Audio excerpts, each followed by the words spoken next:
So the next story we're going to be looking at is In the House of the Worm. So this is a science fiction novella by Martin, first published in The Ides of Tomorrow, original science fiction tales of horror in 1976. It takes place on an unknown planet during the interregnum period. It is about a young man who lives a life of privilege in a crumbling underground city. When he's humiliated at the hands of a crafty hunter, he and his high-born friends plot revenge.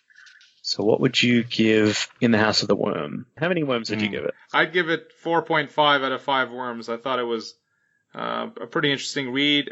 Number one, it was a page turner. Like, I was actually enjoying reading through it. What's going to happen next? But 2 overall, I thought is well structured. Not quite a 5 because he's got better works in 1,000 Worlds. But yeah, 4.5.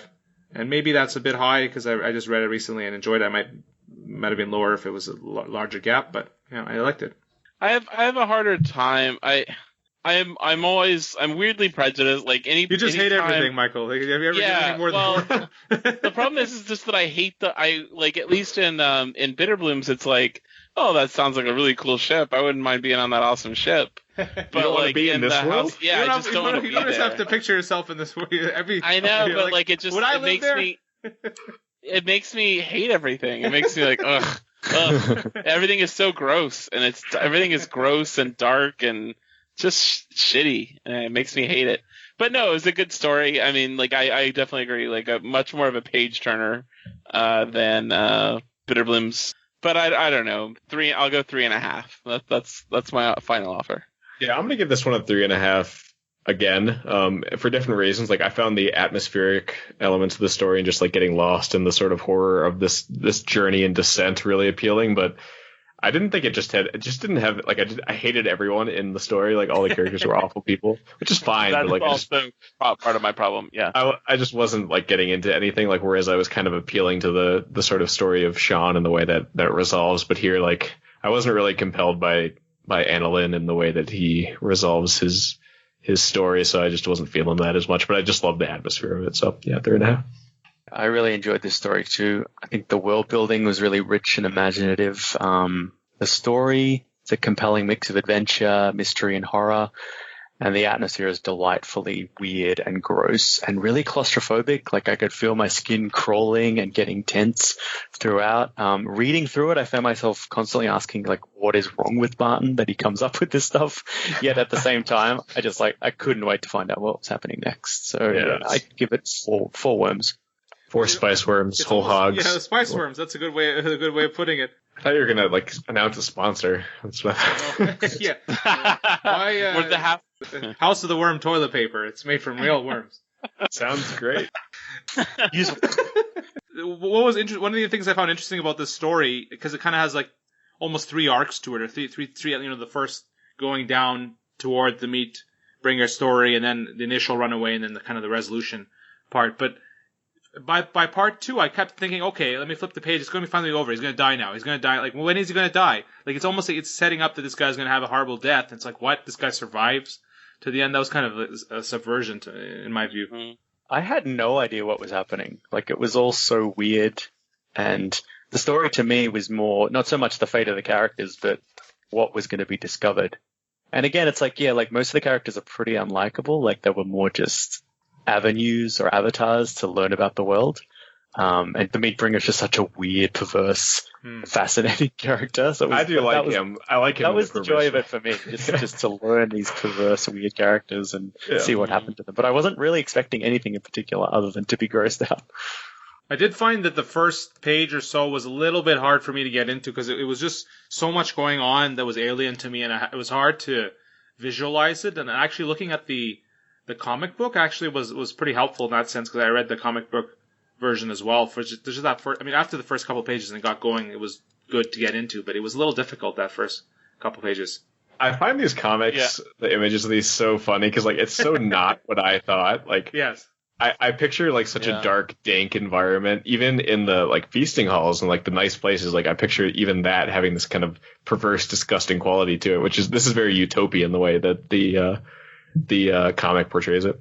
Relating to both of those two things, I think it's definitely a thing that I have where, like, the way I was feeling once I got into a story, definitely colors the way I remember the beginning of the story. And so it's like, at the beginning you don't really know what's going on, and so you're just going through it trying to figure out where you are and what's happening. And then later on, the story is all about crawling through the dark and everything being horrible. And so your memories, or my memories anyway, of the opening scene are the same, right? Like that makes the opening scene seem horrible and gross too, even if really it was perhaps not so much. Although they were eating sapient creatures and turning their king into a giant worm. So obviously it was still a little bit gross. Yeah, I just they're even described as like wriggling around, and there's just like this feeling of like undulation and constant movement that just doesn't come across in like this like beautiful image of a gala that we get in the comic. Yeah. Well, the comic is fitting the 80s. Like most of George's graphical works are from like the 80s type period, and this is just, even though this is from 2014 or 15, it fits that, that genre, that feel of the 80s. It's very colorful and all this stuff going on. You got the hot mushroom bread. But one of the things the comic really hammers down those is the Groons or whatever. The Groons, it really makes them humanoid there. It initially didn't quite seem that when you're reading. It took a while to kind of it really just straight up makes them like people, even their faces. Do you have an image of that in the ones you sent? Yeah. I've attached a couple of key pictures from the comics. I think it's the second picture. It shows when when Annalyn's killing his Groon. Ah, yeah. Yeah. Like, even the eyes, okay, I guess he doesn't have, an iris or something, but it's pretty much shaped like a human head. You don't think they would have realized these guys are sapient? Yeah, that is not what I pictured at all. Yeah, and their haircuts were, like, unusually good. Yeah, their haircuts are still, like, human haircuts. Like, they're better than mine. Oh, yeah, right now? Yeah. Better than mine by far. Well, give it a couple more years and you're going to become a Groon. Like, you're going to... Yeah. I'm already You'll be the there. third. You'll be the third way. Yeah. The third ones, yeah. 2 weeks of quarantine, we just don't have eyes anymore. Well, if you had change masters that wanted to adapt you... Well, just some of the artwork with regard to the bridge room and the chambers and stuff, I did find helpful kind of to visualize it a little bit, what was going on here. Like, so basically they start very close to the surface. In fact, they can see the sun there through the windows. As they go down, there's lesser like the fewer and fewer windows toward the outside. Right, you're going underground. Yeah, the mix of the unexpected element where you're descending and we get all this fungus and all these natural like flora elements and fungal elements. I think like the idea of like all these vents, like that really added a layer, like him like moving up the air conditioning vents or whatever kind of vents there. Just like made it more feel like this weird technopolis full of decay. It's such a scary thought to be crawling through tunnels lower and lower and just hearing things moving and feeling things moving across your body, and there's just the descriptions of the worms squelching. But even the thought of just being so far under the ground and having, like, at one point he's walking along a worm tunnel and he like feels above his head and like the dirt is soft and it's falling on top of him. It's like, oh, this could just collapse at any time and you're trapped. Like, that's terrifying. If you're afraid of, tight spaces or darkness or whatever. And it reminded me a lot of a film called The Descent. I don't know if any of you guys have seen that. It's about a group of women go cave diving, and they go under the ground, and basically their exit collapses or crumbles, and they can't get out, and they have to find a way out. And some monsters are like down there with them. But that feeling of just being trapped is so much scarier, even than the worms themselves. Just like feeling like there's no escape, there's no light, there's no way out. Well, Annalyn feels that for a lot of the story, and then he kind of finally almost has like this epiphany where he's like, well, I either got to try to do something or not. If I stay here, I'm dead. I can at least move it, and either I'll get out or not. He kind of has that point where I guess in the House of the Worm area, right? When he gets in one of the houses of the worm, when the worms are moving around. Yeah, I mean, it's pretty impressive how he is able to keep his head, because I would be like inconsolable about I already just as a reader, I thought he was dead. I'm like, okay, when is he going to die? If this guy's still moving forward? He's got like one match left. His he's odds like, are super miles under the earth. Yeah, and he's still going. He's still like got an optimistic mindset.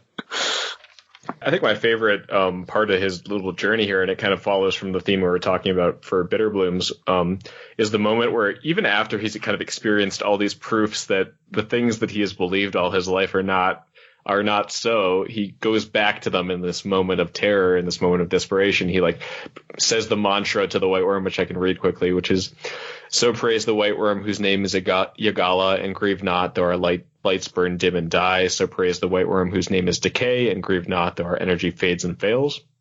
So praise the white worm whose name is Death, and grieve not though life's circle tightens and all things perish. So praise the white worm whose name is Entropy, and grieve not though the sun goes out." Like the fact that he returns to that even after having this proof is kind of similar to how I felt about Sean, where like you were saying earlier, Duncan, like this idea that even knowing that these things are constructed and false, you still want to believe in them because they're some kind of source of solace for you.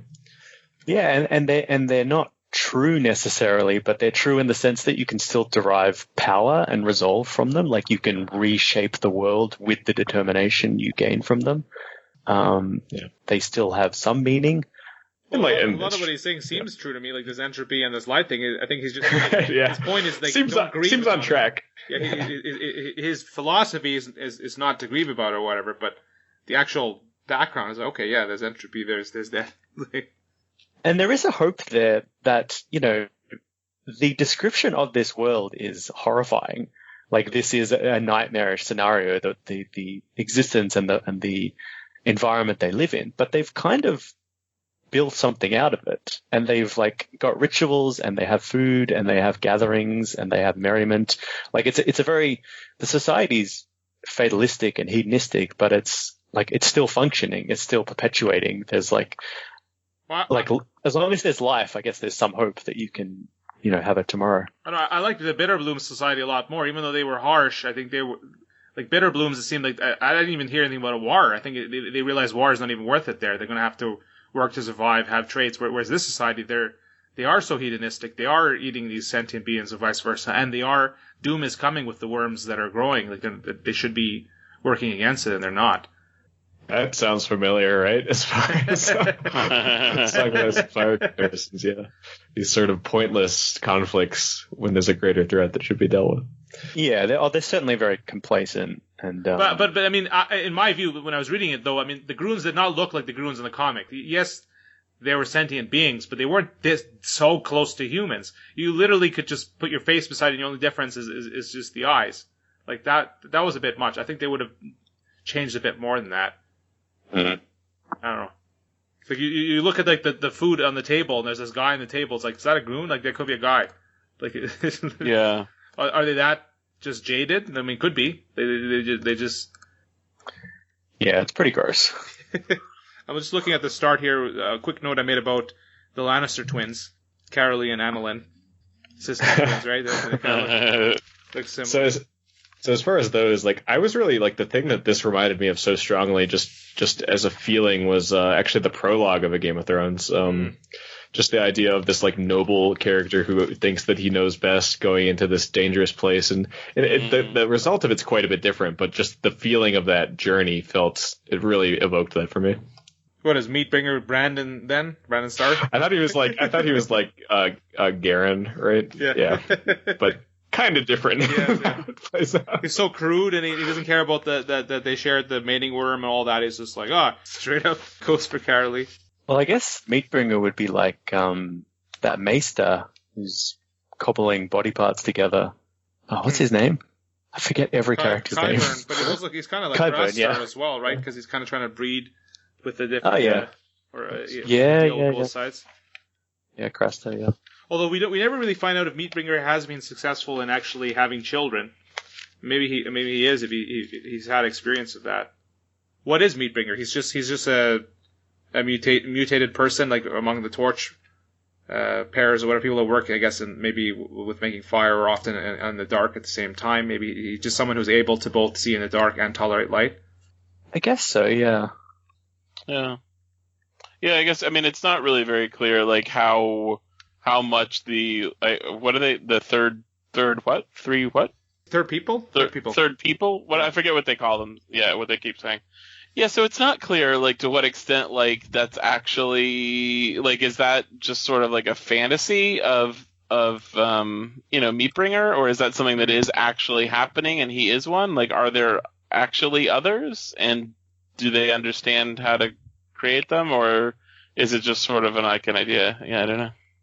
Well, here's my first question, just starting off. Like, initially I thought the Groons were just an indigenous species to this world, but they're essentially, it appears they're actually just humans that were modified pretty extensively, and then... Yeah. Is that what...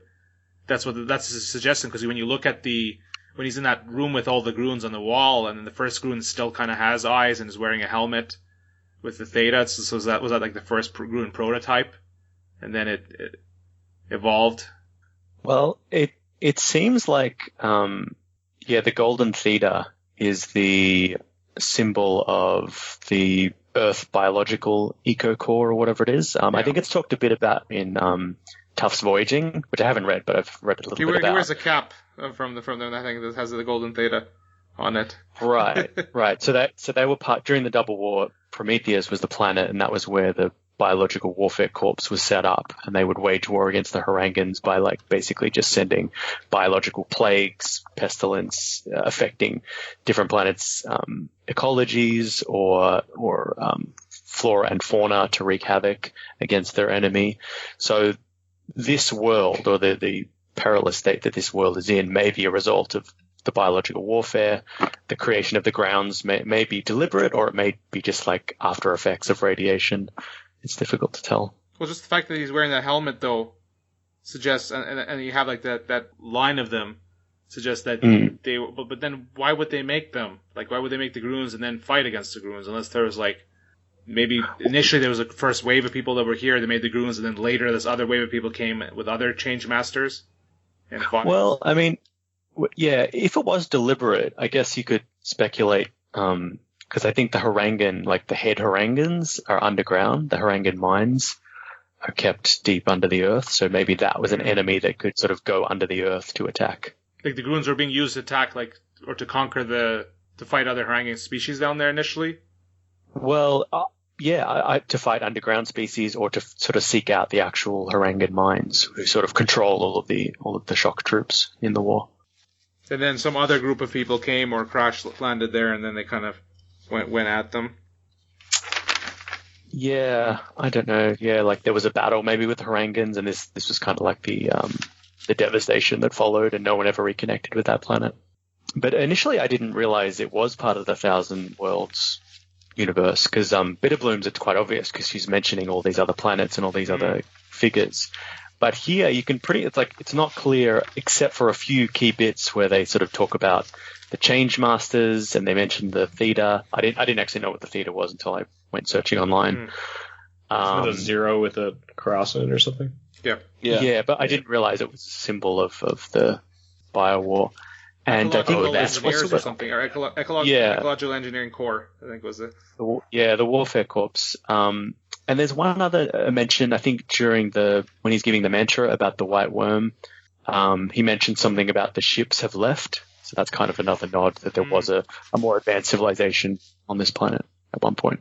Yeah, it seems to me that the Change Masters were mostly, if not all, on the side of the second people.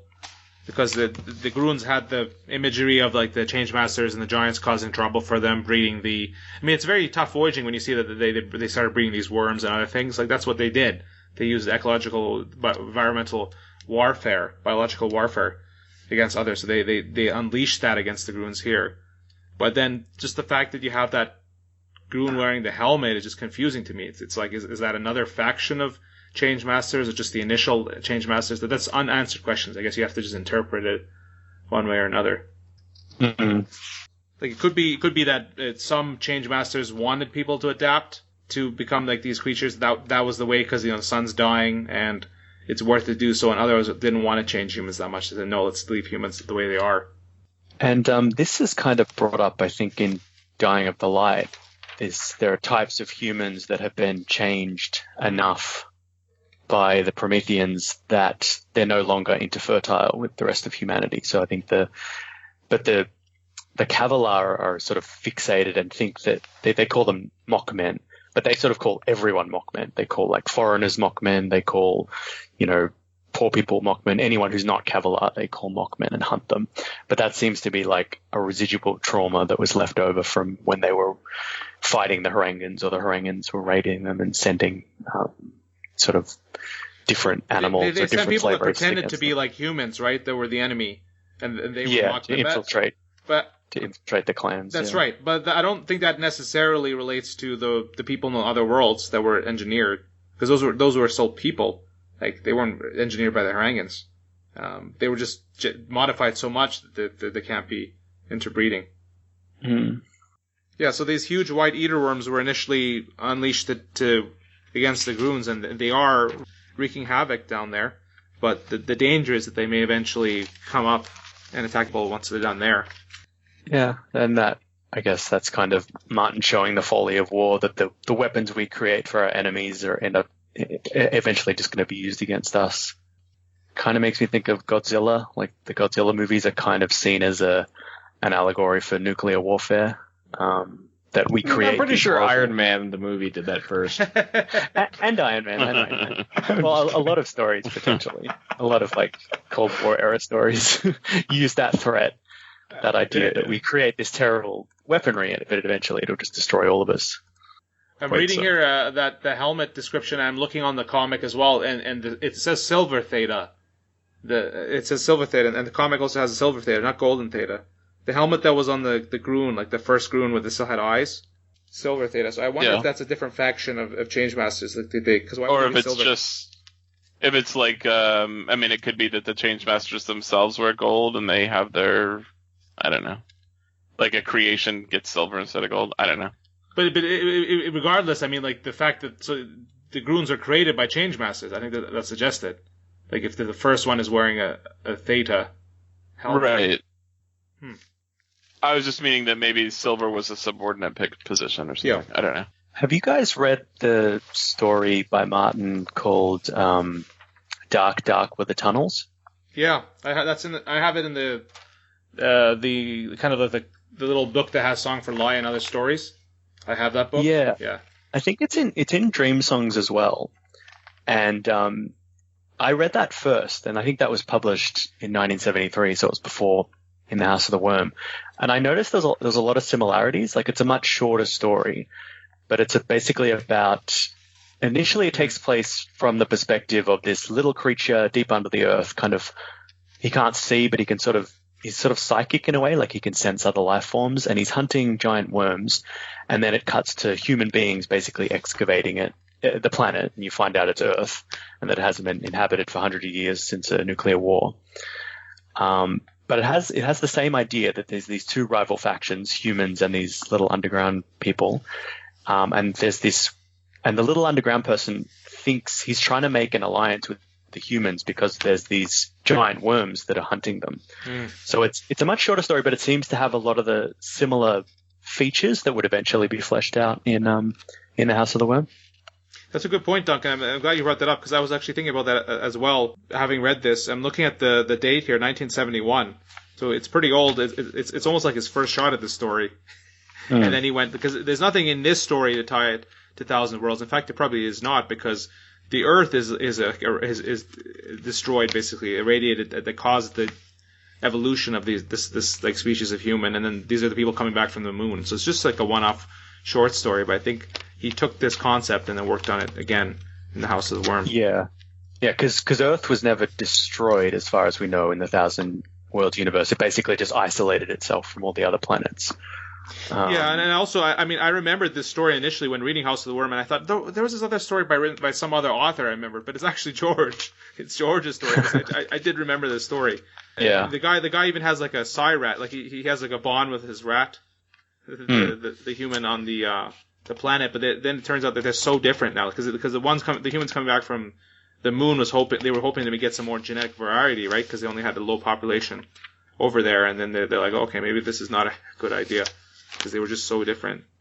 Yeah, and that theme seems to carry on here, that the grounds look so weird or so foreign that they assume that they're enemies, or that they assume that they're subhumans and therefore can be hunted and whatnot. But they're actually very similar to each other, and they actually need to team up because they've got a much bigger enemy to face. So why do you think they gave him all these limbs, though, or like why did those come? Is that an advantage down there? Like that was kind of, like it's just made to make them seem alien in the story. I don't know. Was that in the original? I can't remember if that was the original text or it was just the comic. No, it is. I think they have. It's in the text. Yeah. Yeah, it's 6 limbs in the text. Yeah. Because I thought they'd be more like sort of spider creatures, the way they described it in the text. But here it's like they're human beings, but they've got like almost tentacle things. I think that the comic version is not very effective. Like, it's like, why would you have all these extra ones? Like, the story is just 2 extra ones, is it? It's just 6. I think it's like 6 limbs because they go on the. It's 6 limbs, yeah. It makes a little bit more sense. Like, this seems like awkward to have this many. And it sounded like they sprout out of the middle of your body. Like that's how it was described. So, because you could imagine they'd be good. If you can't see, you can kind of feel your way around your environment. Well, in the end, first of all, Annalyn uses the helmet against the Meatbringer and kills him, which I found pretty satisfying. That was excellent. That was that was a great fight. I mean, short as it was. The Meatbringer didn't expect that, right? He thought it was going to be easy, and it's the first time in years he had fought on even terms. Right. Like, he has a little trick that works every time, and so he always uses it, and it doesn't work, and it's like, oh, well, I guess I'm dead now. No, he's not going to be making it's that. Fun while it lasted. And then Annalyn kind of like, he comes back as a changed person, kind of like a prophet, and he's like saying, oh, we have to make peace, don't eat Gruen flesh, because you're essentially just eating another sentient being. And they just keep him around because he's kind of interesting. Like, they don't really care about what he They wanted to kill him but because he was still popular enough that they didn't, like, he was interesting enough that he was allowed to live. Right. Yeah, I wasn't sure what to make because he's basically on the same mission as the Meatbringer now, isn't he? He's saying we should interbreed with them. He is. The Meatbringers had no morality. Like, he was eating everybody too. Like, he just did what he wanted for his own benefit. But the line of having a third people is correct, but he's trying to do it morally. Yeah. So Annalyn's wanting to do it in order to, one, because they're basically humans like us, but 2, that we need to team up against the White Worm, whereas maybe the Meatbringer was more about he just wanted to be a god and rule everyone. Mm-hmm. Well, Annalyn values people when he sees the connection. Meatbringer just sees them as animals. Yeah. And he says it, and that's when he fights them. It's like, oh, you're just animals. And he's like, alike, yes, but not animals, and then killer blow. That was awesome. Yeah, I totally read that wrong at first. I thought he was saying, like, we're not actually an animal, like, part of that kingdom of species, like we're, like, made of plants or something. Actually, we're not. We're actually mushrooms. Yeah. We're mushroom bread. They're even more cannibalistic than we realized if they're all mushrooms. Okay, so I want to we have your discussion questions, but I do want to make the final comment on the comic. Was just it's misleading, some of the artwork on the comic. Like, they have Corella or whatever, like, on the like she's the main character going into the adventures. It's like, she didn't do anything in the story. Don't you have Zach? You have a copy of the comic? I have a copy of signed copy of the comic. Not the comic, of just the book of some published description. I don't know where it is, but I did get one of those at one point. Had no intention of ever reading it until this happened. And I'm glad I did. I feel like I'm still, like, processing all of the Thousand Worlds stuff, and I'm trying to take in everything, but I'm enjoying these a lot. It's really complicated, and that's one of the reasons I probably didn't enjoy Dying of the Light as much, because it spends so much time describing the history of the Thousand Worlds, and it's, I don't know, it gets a lot bogged down, and I couldn't figure out who was aliens and who wasn't. So reading through the glossary helped a lot. But I think that's hopefully, like, point for me. Like, this gave me a sense of the different worlds that he's going for, and I can kind of get a bigger picture from there. Yeah, and ideally the short stories at least work on their own. Like, you shouldn't have to know whether it's part of a bigger universe or not. The characters should just be interesting in their own right. They definitely do. I was trying to think, like, the fun of this story seems to just be like it's an exercise in creepiness and mystery, but I was trying to think if there was any underlying idea that Martin was trying to get at. Like, it seemed to be like, the way we dehumanize other groups and whatnot, the way that a society will rebuild after disaster. But Meatbringer keeps mentioning the word free thinker, and when he's sort of mocking Annalyn. And I was thinking that maybe one of the things Martin is trying to show is the way that people kind of never question things. They're completely controlled by ritual. They've been described the way the world works and how there's this worm god, and it seems so crazy and weird to us, but that's just normal to them. And the image of these characters going deeper beneath the earth, seems to kind of imply this search for truth or knowledge behind superficial appearances, and even the descriptions of them going through the worm tunnels kind of implies these established ways of thinking that are kind of so deeply ingrained and grooved that you can't really escape. So it's a story about discovery or discovering the truth, and it kind of like made me think of like like Plato's cave. Like you have to actually get out of the cave to realize the truth, whereas this is kind of an inversion of that. You have to go deeper and deeper into the cave, into the darkness, to escape light altogether in order to find the truth. Yeah, I totally buy that. But I think for me, what the ending suggests is that even if you do find the truth and you return to the rituals or the place of ritual, the place of structure and order, you can't really change it even when you know the truth. Like you're still inducted and trapped in that system. Like there's not, and that at least that's the case for Annalyn. Like he's not able to actually affect change when he finds these things out. So you're still kind of stuck even when you cover things. I wasn't sure what to make of it, because definitely there is that. Yeah, it seems like he's basically just been treated as a joke, and he can't change anything, and the world's just gonna die anyway. They're going to be overrun by worms. He can't avert the apocalypse. It's just kind of this torturous truth that will devour him. But I guess you could read it as hopeful, like at least one person knows, and maybe he can try and work towards something. It's better than no one knowing. It's that double-edged sword, right? Like you have been enlightened, but no one will listen to you, so you just sound like a mad prophet. Yeah.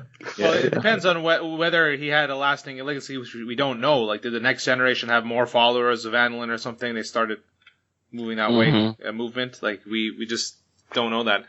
But the thing is, if other people also move down and start exploring, they may also discover the same things. But we don't. It's left unknown there.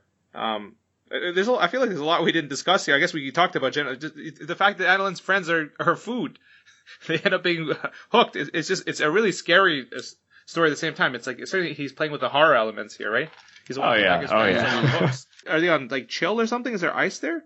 Like the picture here is kind of seems like they're in a chilled. No, there we go. A chilled black mist. Like they're like frozen meat. You gotta save them for later. Yeah. Yeah. There's just so many sensory assaults and moral assaults that you're kind of swimming through in this story. But it's kind of, the story just kind of relishes it. Like I just imagine Martin just trying to figure out different ways of freaking out his reader. Yeah. It's not written, like, it is freaky, but it's not written as like a grim, depressing story the way that, say, Meat House Man is. Like it sort of has the feel of an adventure, like a scary adventure, but it's meant to be fun and compelling. And he's lucky that the Groons actually treated him pretty well. Otherwise, he was dead. Like the fact that when he worked together with that Groon, and that one helped him realize he was somewhat sentient himself. Or, I mean, I guess they thought that he was from the third race or something, right? Yeah, which is, I mean, it's also interesting that I don't know, that they're aware of the third race. I mean, like, it certainly gives some more credence. I mean, because before that we'd only heard Meatbringer talk about it, right? And we didn't know like how serious it was. But now, like, I wonder like what do they think about the third race, right? Like they're trying to bring it about too. Like in what way are they trying to bring it about? Are they capturing? I mean, they're not capturing people to breed with or what? I mean, right? Like. They didn't kill him. The fact that he said he was like... they didn't kill him, right. Yeah. And so they certainly have some idea about the third race, but I don't know... I mean, I guess we don't know what they think or why they think it or anything, so... Maybe he'll go back and live with them, and it'll be like Avatar.